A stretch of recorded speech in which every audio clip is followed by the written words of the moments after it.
Olá, sejam muito bem-vindos e bem-vindas. Meu nome é Denis Mello, sou arquiteto de soluções na Microsoft e hoje eu vou falar a respeito deste programa que nós temos de segurança para o ano de 2025, esse ano fiscal de 2025, que é o Security by Default, conhecido por alguns de vocês, talvez, como Missão 65. Eu espero que vocês tenham uma boa sessão. Agradecemos a todos vocês, parceiros, que estejam aqui conosco. Esta apresentação, muito importante dizer, que ela pode ser disponibilizada para vocês na íntegra. Para isso, eu peço que vocês entrem em contato com o ou a PDM ou a PTS, para que vocês tenham acesso a essa apresentação, bem como os links, e inclusive vocês perceberão que dentro da apresentação há alguns vídeos, algumas demos que podem ajudá-los também. Sem maiores delongas, eu darei continuidade aqui, sigamos agora.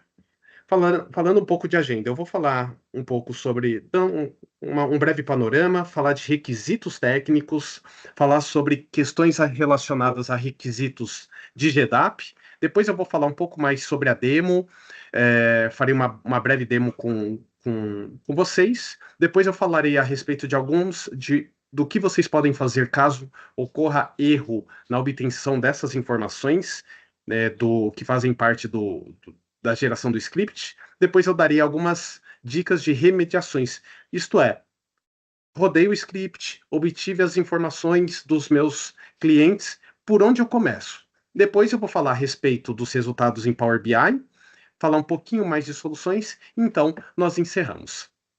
Vamos dar início aqui. Então, para esse ano de 2025, segurança tornou-se a prioridade número 1.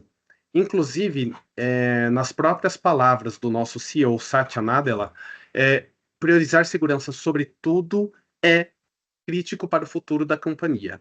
E como isso, no final das contas, vai se sustentar com ações da Microsoft? O primeiro ponto que nós devemos nos atentar é que existem duas coisas que são esperadas. A primeira é ter uma Microsoft mais resiliente e transparente com seus clientes, com seus parceiros, e termos a Microsoft ter soluções, ferramentas avançadas de segurança, justamente para lidar com um mercado que é muito desafiador de atacantes, de hackers, de pessoas que promovem invasões cibernéticas, ataques cibernéticos.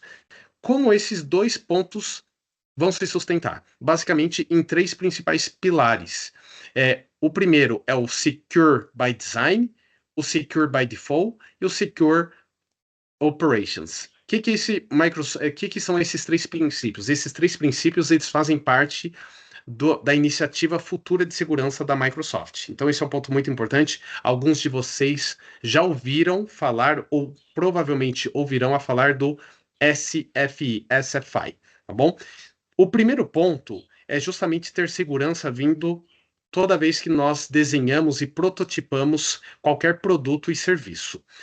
O segundo ponto, o Secure by Default, ele tem a ver justamente com proteções de segurança que são habilitadas e colocadas por padrão nas soluções sem a necessidade de esforço, né, extra, e também que elas não sejam opcionais.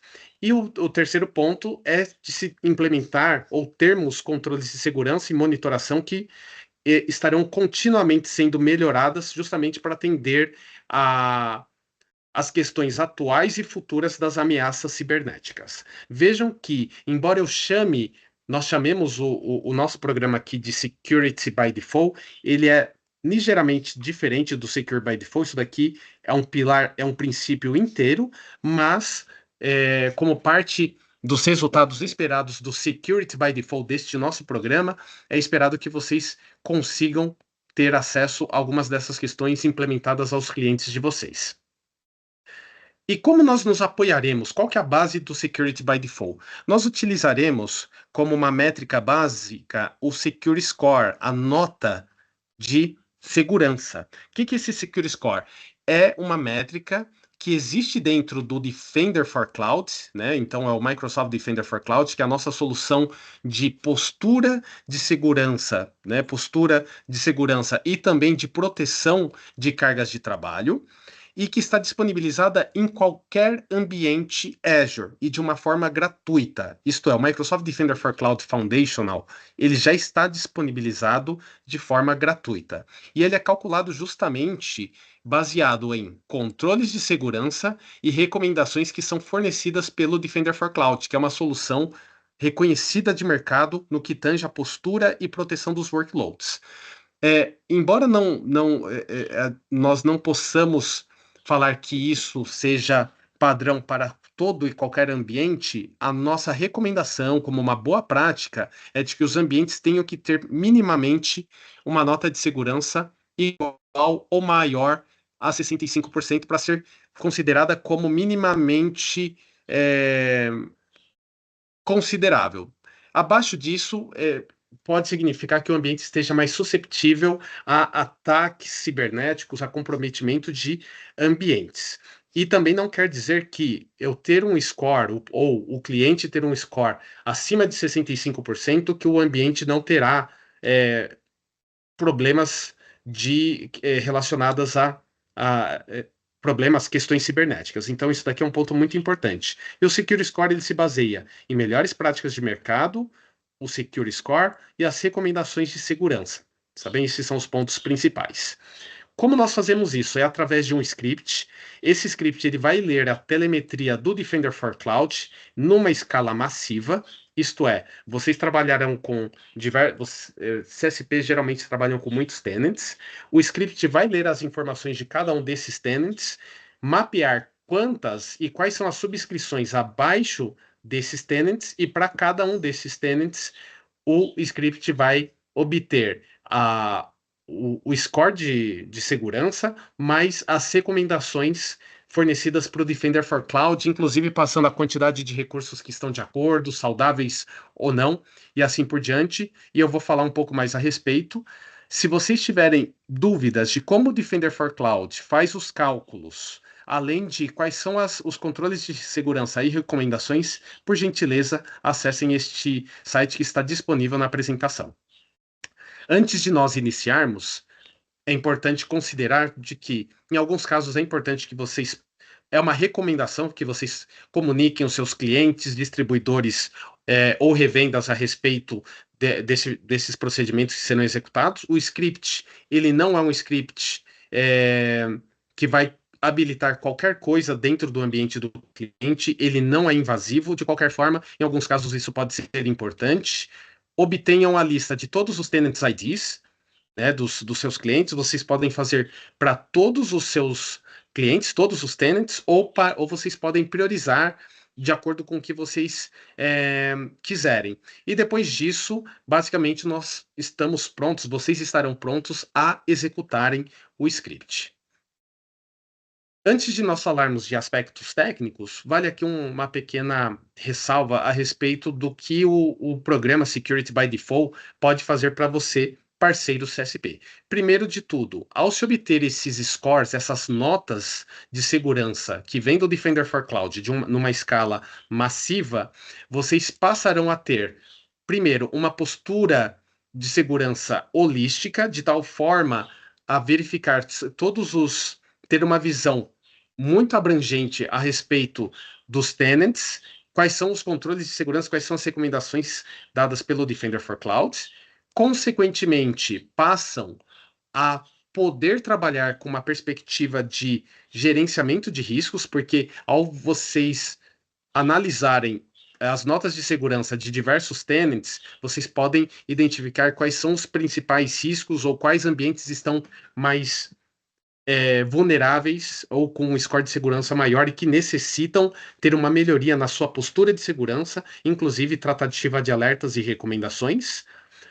O terceiro ponto, que é a gestão de compliance, ele pode vir à medida que vocês trabalhem com a perspectiva de habilitar o Defender CSPM. Existe dentro do portal do Defender for Cloud o Defender CSPM Foundational e o CSPM. Esse segundo, ele é pago, mas ele oferece várias funcionalidades, entre elas a parte de conformidade. Como o ambiente Azure está em termos de conformidade com vários padrões e várias regulações de mercado, tais como GDPR, tais como PCI e assim por diante, Para alguns clientes que vocês possuam, isso pode ser fundamental. Quarto ponto é possibilitar a vocês começarem a ter ou fortalecerem as suas operações de segurança, porque ao vocês terem a possibilidade de ter uma visão centralizada das notas de segurança, bem como alertas, vocês também podem começar a responder mais rapidamente a esses alertas, a variações na postura de segurança e assim por diante. E por fim, claro, uma vez que essas coisas sejam alcançadas, eventualmente até uma ou duas que estão acima, vocês aumentarão a confiança com os clientes de vocês. Isso daqui são pontos importantes. E falando agora de requisitos, quais são os principais requisitos técnicos? E eu peço que vocês leiam a documentação para mais informações, acessem os sites que estão disponíveis aqui. Mas falando de forma bem rápida, primeiro, o script ele deve ser rodado na versão PowerShell 7 ou superior. Esse daqui é um ponto importante. E aqui já está disponibilizado, inclusive, o link para que vocês possam baixar, mas vocês podem utilizar o do repositório oficial da Microsoft. Rodem ele como administrador. Se vocês forem um parceiro CSP indireto, eventualmente vocês podem não ter as permissões necessárias, então verifiquem neste site aqui o que vocês precisam ter em termos de requisitos, né? Basicamente é falar sobre GDAP, eu falarei um pouco mais daqui a pouco. O script não vai habilitar novamente nada em termos do Defender for Cloud, ou habilitar qualquer outro serviço. E em alguns casos, eu não tenho mais visto isso. Eu, como PSA aqui na Microsoft, já tem meses que eu não vejo esse tipo de situação, mas eventualmente para ambientes mais antigos, pode ser necessário, pode ser necessária a habilitação de um provedor chamado Microsoft.security, que tem o comando daqui a pouco e que vocês poderão ver. Requisitos GDAP. Isso daqui passou a se tornar uma obrigatoriedade na questão de relacionamento entre parceiros e clientes. Isso é uma forma da Microsoft, inclusive, implementar parte do Zero Trust, né, diminuindo o privilégio, né, e apenas concedendo o privilégio para o parceiro no momento em que ele precisa fazer ações dentro do ambiente, mas vejam que é necessário para executar uma série de questões relacionadas ao GDEP. Aqui estão os principais pontos. Provavelmente vocês já tiveram a oportunidade de implementá-los. Se eventualmente não, ou se faltar alguma coisa, aqui está basicamente o passo a passo. Está bem? Desde do relacionamento entre cliente e parceiro, que deve ser do tipo reseller, até toda a parte de configuração dos leitores de diretório no Microsoft Entra. Um ponto importante: o script não funciona com subscrições que são do tipo EA, Enterprise Agreement. Neste caso, trabalhe diretamente com o cliente de vocês, para que o cliente eventualmente execute o script, obtenha a nota e a partir disso vocês dão trabalhem posteriormente com os resultados obtidos. Aqui um pouco mais de informações a respeito do GDEP, com alguns comandos inclusive, mas o mais importante aqui é o repositório GitHub, no qual vocês vão fazer o download da última versão do script PowerShell. Está disponibilizado neste link aqui. Em termos do PowerShell, vocês podem fazer mudanças na estrutura do PowerShell de acordo com o que vocês quiserem. O código é aberto, por favor, vocês podem fazer melhorias, mas da forma como ele vem, primeiro, uma vez que vocês tenham obtido os tenants IDs, vocês têm que colocar esses tenants IDs em um arquivo chamado tenantsid.txt, que fica localizado por padrão no diretório c:/temp, está bom? Temp. E depois disso, quando o script ele é executado, por padrão ele vai salvar o resultado dentro da pasta downloads neste seguinte formato: mission 65 traço ano neste formato, traço mês nesse formato, traço dia, traço hora, underline mês, traço segundo, ponto segundos, né, ponto CSV. é assim que ele trabalha. Quando vocês precisarem, ou se eventualmente precisarem registrar esse provider, está aqui o comando disponibilizado. E por fim, como o script não é digitado, não é assinado digitalmente, por gentileza, executem um desses dois comandos, tá bom? Para permitir que ele execute sem essa necessidade de bloqueio, e depois vocês podem reverter, até mesmo para evitar que scripts maliciosos sejam executados no ambiente. Caso vocês precisem treinar um pouco Defender for Cloud, eu sugiro vocês entrarem no aka.ms/MDC Labs para testar todos os planos do Defender for Cloud. Vocês, parceiros CSPs que estejam priorizados, têm a possibilidade também de ter um programa de capacitação conosco na Microsoft. Então, eu peço que vocês contatem o seu PTS ou o seu PDM ou a PTS, a PDM, para que vocês passem por esse processo de capacitação conosco, no qual nós falaremos sobre Defender for Cloud e Defender for Endpoint em especial. Apesar de eu fazer a sugestão de alguns pontos de onde vocês podem começar as remediações, eu sugiro, né, considere utilizar o Defender for Cloud CSPM, que é aquela versão paga do CSPM. Utilizem o Attack Path. Por quê? Porque ele vai dar a vocês a visualização de quais são os riscos mais importantes. E baseado nisso, vocês conseguem priorizar quais são os itens que precisam ser remediados com uma urgência maior em relação a outros, inclusive mostrar isso para os clientes de vocês, tá bem? Ao se habilitar o Defender for Cloud, CSPM, bem como o Defender for Servers para bancos de dados, para API, para Key Vault e assim por diante, durante 30 dias é gratuito. Então, vocês podem trabalhar com o cliente de vocês, obtenham a autorização, né? Mencionem que vão fazer essa habilitação, porque com isso vocês passarão a ter uma riqueza ainda maior de informações, inclusive a parte de proteção. Falando agora sobre demo, eu vou compartilhar rapidamente a minha tela para que vocês possam ver como funciona. Um instante.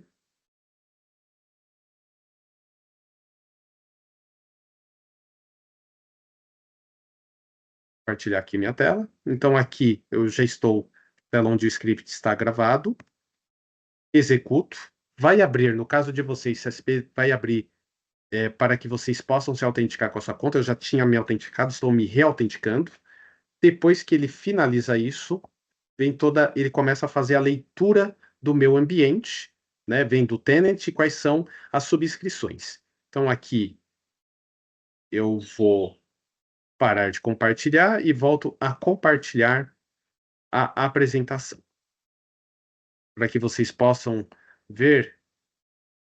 Na verdade, eu vou mostrar aqui o resultado rapidamente de como ele funciona. Vou compartilhar a tela novamente. Então, vejam aqui que ele salva um arquivo na pasta Downloads, com a data, com o ID da subscrição ou IDs das subscrições que serão populados aqui no arquivo, o nome da subscrição, e aí ele começa a mostrar o score de segurança. Esse daqui é um score de 28%, é um ambiente recém-criado. Ele passa também outras informações como as recomendações. Vejam que eu tenho várias recomendações aqui. Por exemplo, criptografar dados em trânsito.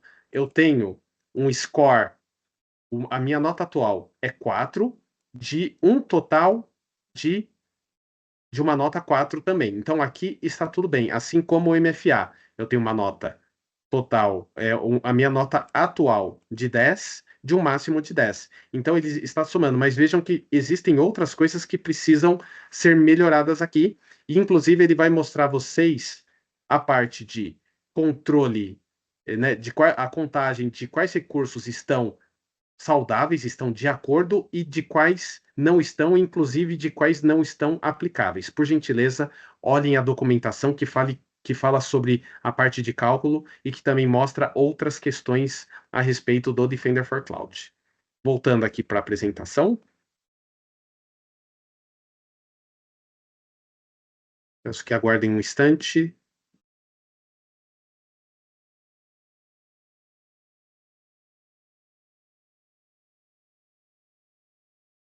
Então, nós estávamos fazendo aqui a demo.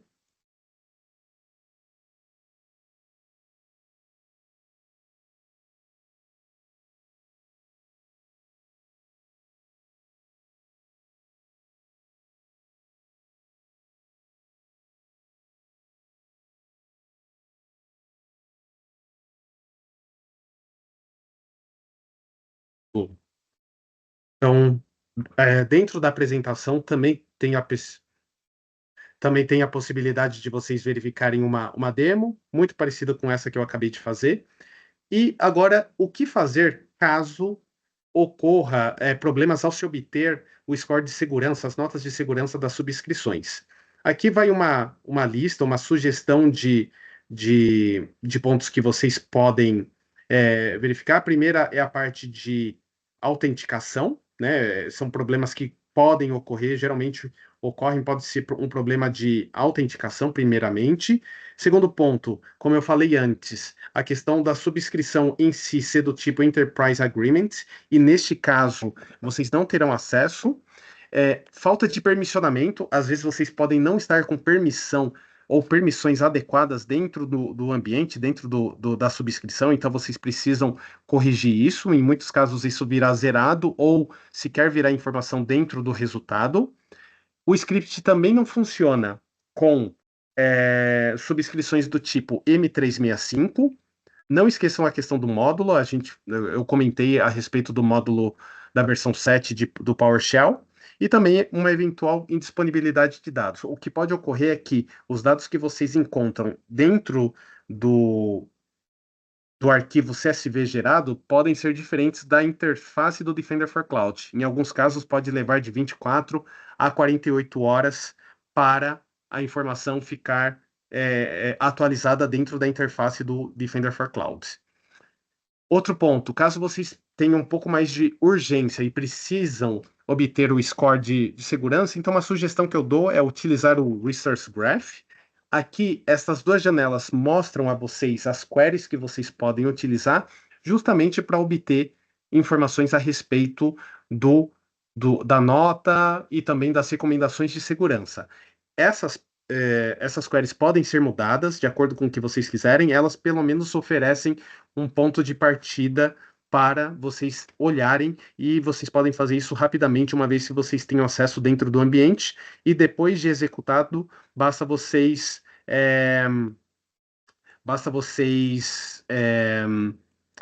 exportarem o arquivo, está bem? Algumas recomendações, agora eu vou falar um pouco mais tecnicamente, falando de algumas recomendações, isso está disponibilizado na apresentação, mas algumas dicas para remediação, começando por MFA. Então, uma vez que vocês obtiveram essas informações, algumas sugestões de vocês implementarem o MFA através do Security Defaults.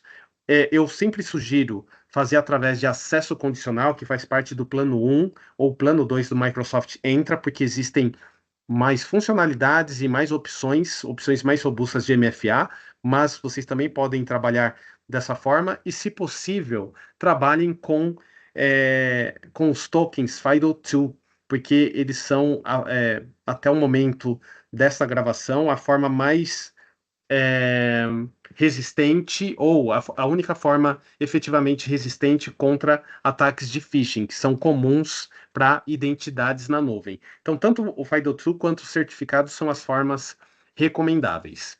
Aqui algumas considerações de MFA, é mais uma perspectiva de melhores práticas, que vão desde identificar os requisitos do seu cliente, passando a selecionar a solução, testar, desenvolver e testar a solução, e também comunicar e educar os seus usuários. Sabem, isso daqui é um ponto bem importante, e novamente eu coloquei aqui a opção do FIDO2 como uma recomendação. Aqui uma breve gravação de setup de MFA. Isso daqui é totalmente opcional e só focado no autenticador da Microsoft. Eu não estou cobrindo outros cenários, mas se eventualmente vocês não fizeram, se você que está assistindo não fez esse tipo de, de configuração, aqui está uma gravação, isso está disponibilizado na apresentação. Segundo ponto de dica de remediação, né? É a utilização do Azure Monitor. O Azure Monitor ele pode ser uma forma relativamente barata de vocês monitorarem diversos eventos dentro de ambientes Azure com baixo custo e terem a visibilidade do que está acontecendo, porque existe telemetria, a telemetria está disponibilizada, mas o que acontece é que muitos parceiros e clientes acabam não utilizando a telemetria para saber o que está acontecendo. Consequentemente, vocês não conseguem gerenciar riscos ou saber o que está acontecendo nos ambientes. Aqui eu coloquei a possibilidade de se fazer a gestão do Microsoft Entra, ID Logs, tá bom? Então são os logs do Microsoft Entra com o Azure Monitor, porque é uma forma que tem um custo baixo, ele dá visibilidade de diversos casos de uso e vocês podem obter as notificações de incidentes ou comportamento maliciosos de acordo com o que for monitorado. Nestes links aqui existem as melhores práticas, como fazer toda a parte de exportação dos logs e assim por diante, como fazer a configuração. É uma configuração tranquila. E aqui, o que acontece? Eu obtive uma informação, existe uma listagem de aqui, ó, uma listagem dentro do Azure Monitor, está bem? Eu coloquei algumas queries que podem ajudá-los na obtenção ou identificar alguns casos que são comuns de tentativas de ataque visando o Microsoft Entra, tais como tentativa de brute force, de password spray, uma tentativa, por exemplo, quando um determinado usuário considerado sensível ou prioritário, ele se logou, porque você pode, inclusive, começar por aqui. Se um usuário administrativo, um global admin, ele acessou o ambiente, por exemplo, no final de semana ou em um determinado período da noite, pode ser um indicativo de que tem algo acontecendo e que precisa ser monitorado. Então, aqui são alguns exemplos, tudo que está em vermelho, ele precisa ser mudado para os parâmetros do seu ambiente, ou também a parte de período, né? Aqui no caso de data de início e data de fim, mas vejam que vale muito a pena fazer esse tipo de exportação. E não se esqueçam, os logs do Microsoft Entra para, para subscrições do Microsoft Entra gratuitos só ficam disponíveis por 7 dias. E para aqueles que são pagos, P1 ou P2, por 30 dias. A sugestão que nós damos aqui é de justamente que vocês possam exportar esses dados e mantenham ao longo do tempo fazendo essas verificações. Outra parte de remediação do Microsoft Entra tem a ver com a implementação de acesso condicional, de se corrigir as vulnerabilidades e questões de configurações que não estejam de acordo, e também bloquear acesso a recursos Azure, por exemplo, máquinas virtuais que estão disponíveis via RDP, via SSH. Isso muitas vezes se transforma num grande problema porque os ataques de força bruta e também ataques voltados aos protocolos são muito comuns, então é importante que vocês façam essas configurações e arrumem isso de acordo com o que for determinado pelo Defender for Cloud. Coloquei algumas outras questões aqui que vale a pena vocês lerem. Uma delas é a parte de revisar e revogar acessos de aplicações desconhecidas dentro do Microsoft Entra. Não é algo que está colocado dentro da telemetria por padrão, mas eu achei conveniente alertá-los também a respeito. Outro ponto e aqui vocês podem ver toda a parte é, do, do Microsoft Entra e acesso condicional. O meu objetivo não é explicar o que é o acesso condicional, o que ele faz, mas tem uma série de funcionalidades interessantes que eu recomendo fortemente. Então, ao longo desses próximos slides, vocês verão várias explicações a respeito do acesso condicional, então, baseado em localidade, tipo de aplicação, baseado no tipo de dispositivo, se é um dispositivo gerenciado ou não, vocês podem implementar controles, vocês podem limitar acesso, podem permitir ou bloquear acesso, podem exigir MFA em determinadas situações, ao ponto que em outras não, e assim por diante, tanto para o Azure quanto para aplicações que estejam. Então, se eu tenho um M365, se eu tenho SharePoint e assim por diante, eu posso configurar acesso condicional para grupos de usuários e aplicações e identidades de forma granular e com controles de segurança distintos, bem como qualquer aplicação que eu publique dentro do Microsoft entra, sendo desde aplicações conhecidas como Salesforce, como SAP, como ServiceNow, dentre outras, até mesmo aplicações que os seus clientes tenham no cenário on-premise ou aplicações web e que estejam integradas com Microsoft Entra. Vocês podem conseguir muitos ganhos de segurança fazendo acesso condicional com essas aplicações. Aqui eu vou passar, só coloquei algumas informações pertinentes dentro da apresentação para diversos cenários a respeito de acesso condicional, para os quais eu peço que vocês deem uma olhada depois. Um ponto importante que eu também gostaria de salientar é a parte de utilização do Azure Update Manager. Eu resolvi colocar esta solução dentro da apresentação, porque muitos parceiros, depois que eles começam a trabalhar com Defender for Cloud, depois que eles começam a perceber que algumas das recomendações é justamente de se corrigir vulnerabilidades que existem dentro do ambiente, eles acabaram por questionar como nós fazemos isso, Microsoft, como nós podemos fazer isso de uma forma mais automatizada e que evite maiores problemas, né? Muitas vezes até por falta de recursos técnicos que possam atuar. Então eu resolvi colocar o Azure Update Manager, porque o Azure Update Manager ele se apoia nesses três principais pilares e o objetivo dele é centralizar as atualizações, os patches e também questões relacionadas em compliance em escala, de tal forma que você pode corrigir várias máquinas, por exemplo, para uma determinada vulnerabilidade ou determinados patches de uma vez, fazendo toda a parte de gestão em diversos ambientes. Essa parte aqui que é muito importante, que é automatizar e orquestrar, né, a segurança e essa parte de manutenção, bem como fazer agendamentos. Isso daqui é super importante. Às vezes é super importante você testar uma determinada atualização antes de passar, colocar num parque todo. Então você pode, por exemplo, fazer isso numa máquina não produtiva, validando, depois você pode aplicar para todas as outras máquinas de uma só vez, além do fato de poder sincronizar os ciclos de patch com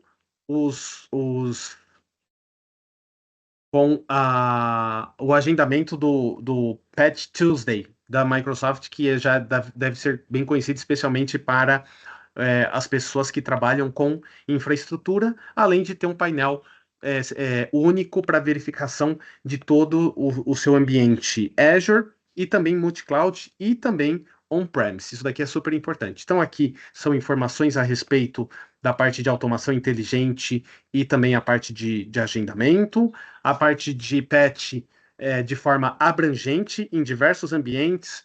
Vocês podem configurar a parte de RBAC, isto é, dando o controle, dando acesso baseado em papéis. Essa parte aqui que é muito importante, que é reduzir a possibilidade de reinicialização das máquinas com o hot patch. Então, ele pode aplicar enquanto a máquina virtual está rodando. Isso é bem interessante. Em termos de preço, vale a pena também comentar que para todas as máquinas que são máquinas virtuais Azure, não existe um custo adicional, porque isso já faz parte do custo computacional.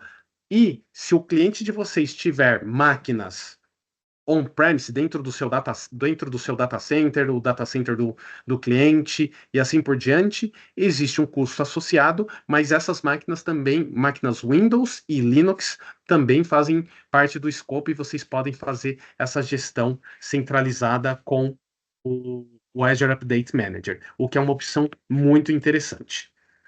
Falando um pouco e já me encaminhando para o final da apresentação, falando um pouco do mercado de SMBs e SMCs, que provavelmente são alguns dos tipos de clientes que vocês devem atender, eu acho que só vale a pena mencionar a importância de proteger minimamente os endpoints e também correios eletrônicos. São algumas das principais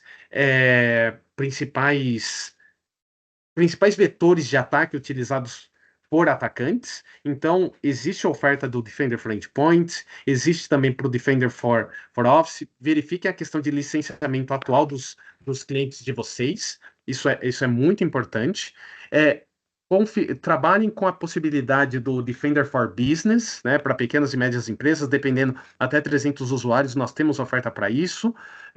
500 ou mais, existe também uma outra oferta. E o que é interessante é que a linha Defender for Business, nesta parte aqui, ela oferece, além de toda a parte de Office 365, SharePoint, Teams e assim por diante, oferece acesso condicional, né, como parte do P1, Microsoft entra P1, Intune, proteção de informação e também o Defender for Endpoint. Então vejam que é possível oferecer opções robustas de segurança para clientes de pequeno e médio porte.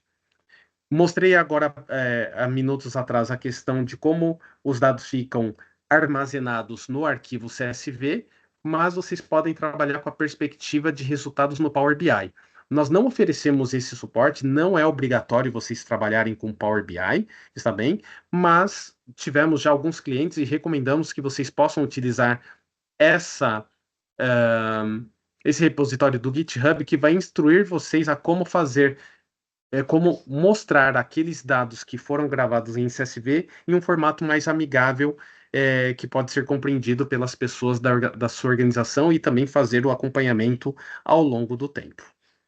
Aqui mais alguns recursos a respeito do Microsoft Zero Trust, também a parte de acesso híbrido de forma segura, tá bom? E também a arquitetura de referência de cibersegurança da Microsoft, que sempre passa por atualizações, e eu peço que vocês deem uma olhada depois.